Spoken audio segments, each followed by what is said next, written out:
Paulo escrevendo, ele trata algo interessante. Ele diz que aquele que está em Cristo, o salvo, o convertido, o crente, eu e você, nova criatura é. As coisas velhas passaram, a vida ímpia, a vida antiga, e tudo se fez novo. Ele dá uma característica do modelo, do padrão de um salvo.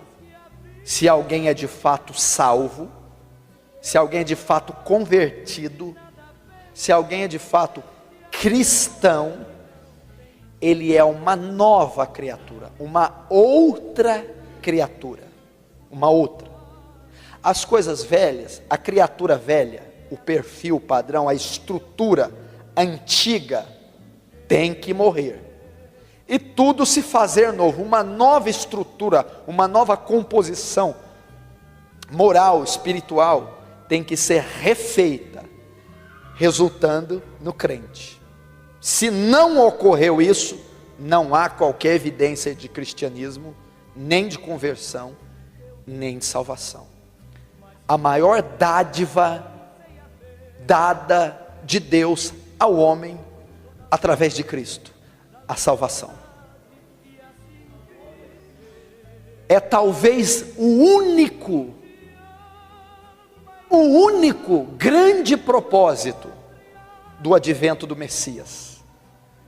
Talvez é o único grande propósito da encarnação, através do nascimento virginal de Jesus, ministério terreno de 3 anos e meio, morte na cruz do Calvário, vertendo sangue, e ressurreição e ascensão aos céus. Foi para dar ao homem vida eterna, salvação. Esse é o grande propósito do cristianismo, esse é o grande propósito da igreja, esse é o grande objetivo meu e seu nessa terra, ser salvo.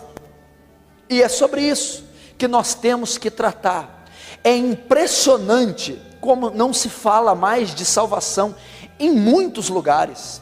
Você não vê conferências sendo feitas a respeito da salvação, congressos, você não vê simpósios, você não vê livros escritos sobre salvação, você não vê mensagens pregadas sobre salvação, apostilas, estudos detalhando, ensinando, inferindo a respeito de salvação.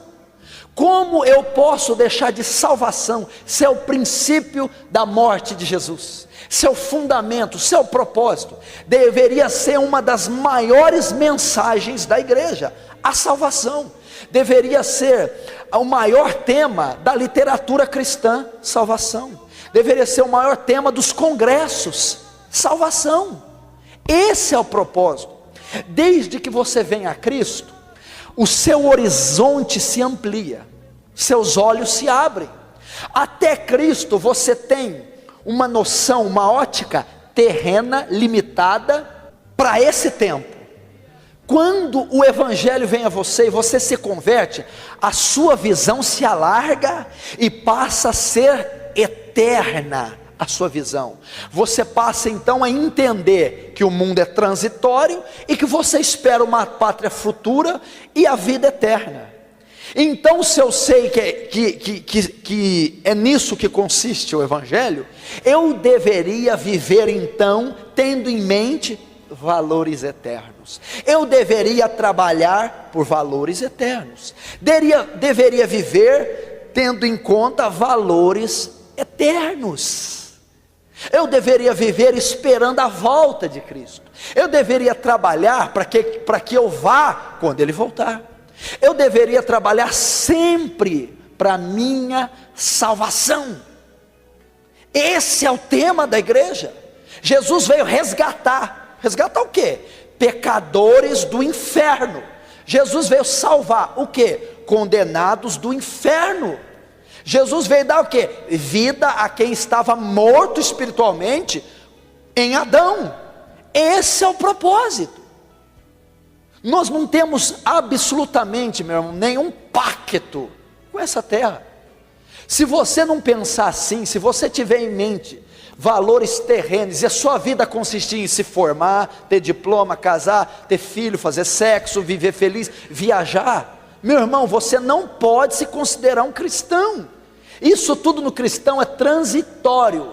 Isso tudo são componentes, detalhes apenas que municiam a caminhada dele rumo a Jerusalém celeste.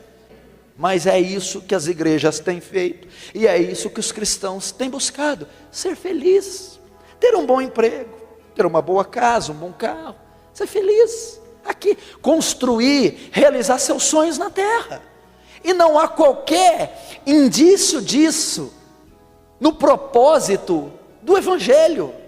Não há qualquer indício disso no sangue de Cristo ter sido derramado.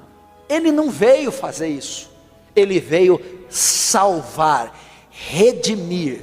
Quando Deus criou todas as coisas, tudo era muito bom: terra, céus, animais, o homem e a mulher. Quando o pecado entrou, desorganizou o sistema e corrompeu tudo. Então ele faz novos céus e nova terra. Acabou isso aqui, já era. Isso aqui está desconjuntado, isso aqui está desconformado. Então nós passamos a ter uma nova meta celeste. Então é sobre salvação. E por que não se fala de salvação? Por que não se prega tanto de salvação? Por quê? Sabe por quê? Porque a maioria se considera salva. Então para que pregar salvação para um povo que já é salvo? Para que fazer uma conferência de salvação para gente que já é salva? Para que falar de salvação para um povo que já é salvo? Então não se fala de salvação porque todos se julgam salvos. Então salvação está ligada a ímpio, e não a igreja, e não a mim e a você. E a maioria está se julgando salva, quando na verdade não é. Se você e eu julgamos salvo, se você diz: não, eu sou salvo, eu tenho certeza da minha salvação, eu tenho certeza da minha conversão, eu sou convertido de verdade. E o verdadeiro convertido é salvo. Para ser salvo tem que ser convertido. E o verdadeiro convertido é salvo. Você diz: eu sou convertido, eu sou salvo.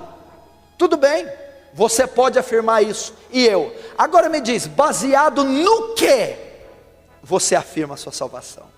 Eu afirmo a minha, nós afirmamos a nossa. Você não pode se dizer salvo por se dizer. Há uma doutrina que garante a segurança da salvação. E se você não tiver embasado nela, você não pode se dizer salvo.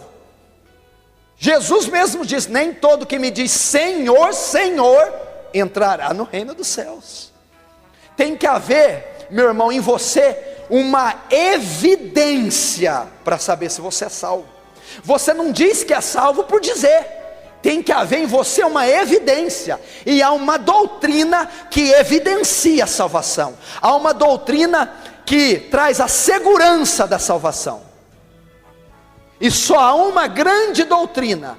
E se você não estiver alicerçado nela, você não pode se dizer salvo. E essa doutrina é a regeneração, o novo nascimento. O que está em Cristo, nova criatura é. Foi transformado, uma nova criatura, um novo ser. As coisas velhas, hábitos, ações, pensamentos, sentimentos, morreram, foram sepultados com Cristo, e uma nova natureza foi dada a ele.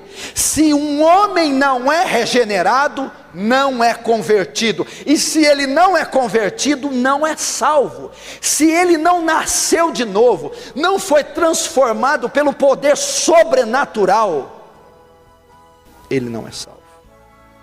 Quem está em Cristo, quem é crente, quem é salvo, é uma nova criatura, é uma outra pessoa.